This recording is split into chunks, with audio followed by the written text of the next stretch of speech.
Welcome back, friends, to TV5 News at 9. It's time now for Aging in Style with American Retirement Advisors. Joining us this morning is President and owner Joe Vitale. Thank you so much for calling in. Joe, how are you? Doing good. Good morning, Colette. How are you? I'm doing great. Thank you so much. Well, Joe, you know, you're always giving us that important information on retirement, but if you at home want to hear more from Joe, I know you do, be sure to grab your phones and scan the QR code right there on your screen to subscribe to Joe's newsletter. It's called Financial Vitals, where you can stay tuned in to the very latest financial news and market updates. Now on to today's topic, what to consider with trust funds. Okay, so first, Joe, can you explain a little bit about what trust funds are and the purpose of starting one? Yeah, great question. A lot of people say, do I need a trust? What is a trust? There's many different types of trust. Now, an attorney is who you need to go to get a trust. And basically, it's a legal document that tells, it's almost like a roadmap for where you want your assets to go, what should you pass away. The trust is going to have the grantor, who's a person putting the money into the trust, or the assets, and then the trustee's in charge of it. And then, of course, the beneficiary, who's going to get everything when that person passes away. But the nice thing about it is it's a great way to bypass probate if it's funded properly and make sure that your wishes are fulfilled when you pass.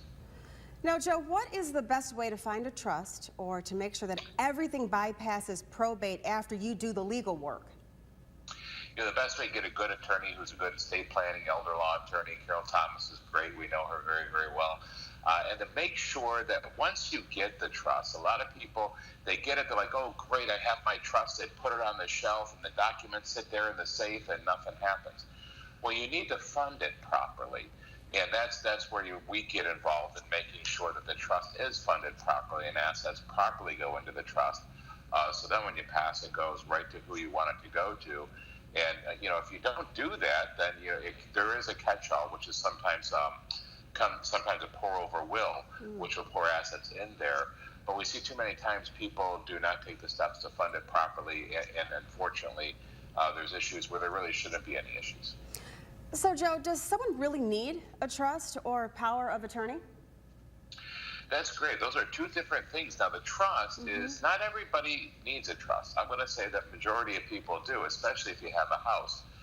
Because a lot of times people will do what's called a ladybird deed, which is a transfer on death deed, which is great as a minimum, but it's not enough. A lot of times different states are challenging them, so it's really good to have the trust and to make sure that you have the house bypasses probate with a trust deed.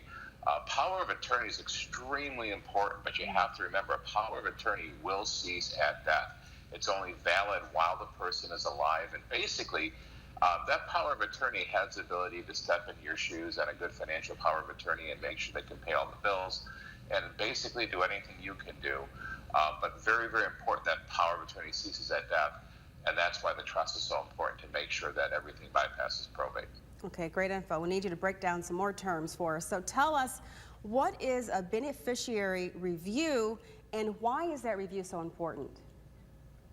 A lot of times you see this where people are like, oh my goodness, I have my life insurance, my annuities, my beneficiaries are all set on my accounts and everything. Well, we've seen beneficiary reviews where people have had their parents on for 40 years. Their parents are both passed on. They've been married for years with children. And the beneficiary, now you got to go through all this nonsense where you shouldn't have to. Or people get remarried sometimes, right? People have different children, and it's like, oh my goodness, if you don't review your beneficiaries every few years, especially as you're getting older and maybe your spouse passes away, or heaven forbid they're in a nursing home and they're still beneficiary on your accounts, and that person passed away, that money goes to the nursing home, it goes to, it's just a lot of time-consuming process where it doesn't need to be, which is why we always recommend beneficiary reviews every couple of years. We help with that. Give us a call. We'll make sure that everything is the way it's supposed to be. Now, Joe, can you name an estate as a beneficiary as a catch-all, or is that a bad idea, and why? Oh, it's an absolutely horrible idea. I've seen that where people say, oh, name these. I don't know who to give it to. Let's just name the estate of.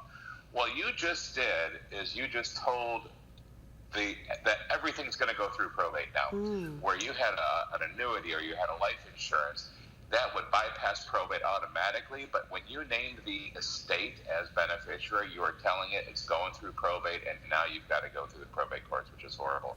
Never, ever name the estate of. Always get somebody on there so that everything can bypass probate. Oh, that's a great piece of advice right there. Now, Joe, what is the best way to make sure that everything goes to whom you want it to go to?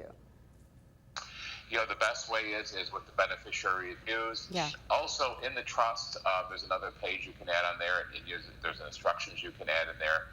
Funding the trust properly. A lot of times, even with me, I mean, I have one minor child left. All my other kids are adults. You know, so I'm not worried about them. You know, I know everything. You know, they're over 25 now. Everything will go to them if I pass away the way it's supposed to. But for minor children, you want to make sure you've got that written in the trust, how you want the money to go. Or if grandchildren, I have a lot of my clients who say, well, I really want my kids are good. I want my grandchildren to have that. That should be written in the trust with different provisions. Or we've had it all the time where we have trust provisions where it says, I want my son to get this, but I want my daughter to get it over the next 20 years because maybe they're on disability or maybe there's an issue somewhere.